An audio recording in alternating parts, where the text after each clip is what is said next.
The training facility on Yrathis Prime was not built for humans. It was a crucible for the galaxy's toughest recruits, a place where gravity, atmosphere, and terrain were weaponized to break bodies and spirits. The instructors, mostly of the reptilian Gralvic species, prided themselves on finding the limits of their trainees and shattering them. The human was supposed to be different. That's what they'd been told. One Terran exchange trainee, fresh out of basic on Earth, sent to experience real military training with the galaxy's elite. His name was Daniel Rourke, and the first thing the Gralvic noticed was that he smiled too much. He smiled when they cranked the heat to unbearable levels, smiled when they made him run across jagged obsidian fields barefoot, smiled even when the ration packs turned out to be tasteless nutrient paste that stuck to his teeth. It unnerved them. But today, they decided to end the game. Sergeant Vrax, a towering Gralvic with scales the color of wet asphalt, stood on the gravity-controlled platform overlooking the main drill field. Trainees from 7 different species stood at attention, the morning air already thick with the scent of stress pheromones. Today, Vrax hissed, we see who can endure. The dial on the grav console clicked audibly as Vrax twisted it past the standard setting. Double gravity. Now! It hit like a tidal wave. The Corthan recruits, built like hulking stone statues, staggered but held. The lean insectoid Torviks dropped to one knee, their exoskeletons creaking under the strain. The humans, well, just the one human, shifted slightly on his feet. Daniel adjusted his stance and exhaled. The others gritted their teeth, straining just to remain upright. But the human began stretching his arms as if warming up for a casual jog. Vrax narrowed his eyes. Problem, Terran? Not enough of one, Daniel replied, his voice calm. Sir, permission to request triple gravity? The yard went silent. Even the alien species who didn't fully understand human languages understood tone, and his tone wasn't arrogance, it was challenge. The instructors exchanged glances.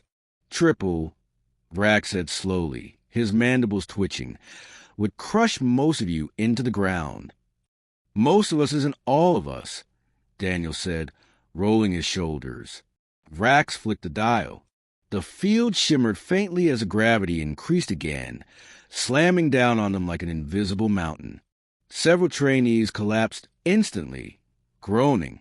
The ground seemed to cling to their limbs, every movement an act of agony. Daniel grunted, just once, and then began jogging in place. The watching recruit stared in disbelief. His boots thudded against the training ground with slow, deliberate rhythm, like a drumbeat that refused to stop.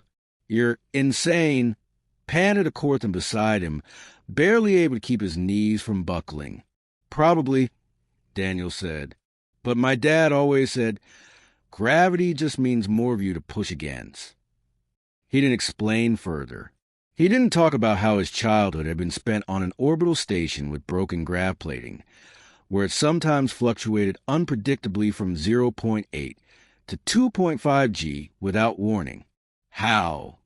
When other kids ran screaming to stabilize themselves, he stayed standing because falling wasn't an option when your family's living quarters were patched with 20-year-old metal sheets that could shear under sudden stress. He didn't mention the time during Marine basic training, when the simulator malfunctioned, locking the squad inside for 30 minutes at Triple G while everyone else blacked out except him. No, he just kept jogging. Vrax's voice broke through the thick air. Human. Enough. Daniel slowed, breathing evenly, and stood at attention. You will explain yourself. Gravity's not the enemy, Daniel said. It's just weight. And weight you can carry. The Gralvic instructor studied him for a long moment, his slitted eyes flicking over the human's posture, the steady rise and fall of his chest. There was no tremor, no hidden strain. He'd carried it like a second skin. But Vrax wasn't done testing him. Drill field. Obstacle course. Now! The course under normal gravity was brutal. 20 meters of razor rock crawl, a vertical climb on jagged alloy poles, a 30-meter sprint through a gauntlet of swinging weighted beams, and finally the death pit, a trench of magnetic mud that clung to armor and slowed even the strongest. Under triple gravity, it was nearly suicidal. Daniel set off at a measured pace. The crawl tore skin from his elbows, the rocks biting deep under the crushing weight pressing him down. He kept moving. The climb was worse. The metal poles seemed to double in mass with each grip, every pull feeling like lifting the world itself.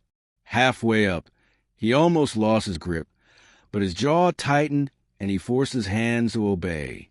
At the top, he didn't pause to rest. He dropped down hard, rolled, and hit the sprint. The beam swung toward him with lethal force. At triple G, dodging meant more than reflex. It meant fighting momentum itself. He ducked, slid under one, and took another to the shoulder. Pain flared, but he kept going. The death pit was last. His boots sank instantly into the thick magnetic sludge, each step like pulling against the entire planet. The crowd watching from the edges had stopped murmuring. The only sound was his ragged breathing and the sucking pull of the mud. 10 meters in, his foot stuck completely. The Korthan watching shook their heads. Nobody got out without help. Daniel planted both hands on the edge of the pit and forced his leg up. Every muscle fiber screamed. His vision narrowed. And then, with a sound like tearing cloth, his boot ripped free. 3 steps later, he was out. The trainees stared. Some were pale. Others simply looked afraid. Not of him, but of what he represented. Vrax walked over, his heavy steps making the ground tremble. Why push yourself this far? Because someone will make me one day, Daniel said quietly, and I'd rather be ready than sorry. The Gralvik didn't respond. He just keyed the gravity back to normal. For most, the relief was instant. But for Daniel, it felt wrong, too light, too easy. The following weeks changed the entire facility. Triple gravity became part of the humans' morning warm-up. Other trainees began trying, failing, and trying again, not to match him, but survive in conditions they'd thought impossible. The instructors no longer smirked at his presence. They studied him, as if dissecting the secret of his endurance. Rumors spread beyond the training compound. By the end of the cycle, the phrase "ask for triple" had become shorthand for daring the impossible. And when Daniel finally graduated, Vrax handed him the ceremonial insignia without a word. As the human walked out, a Gralvik trainee whispered to his squad mate, he wasn't even at his limit. And he was right.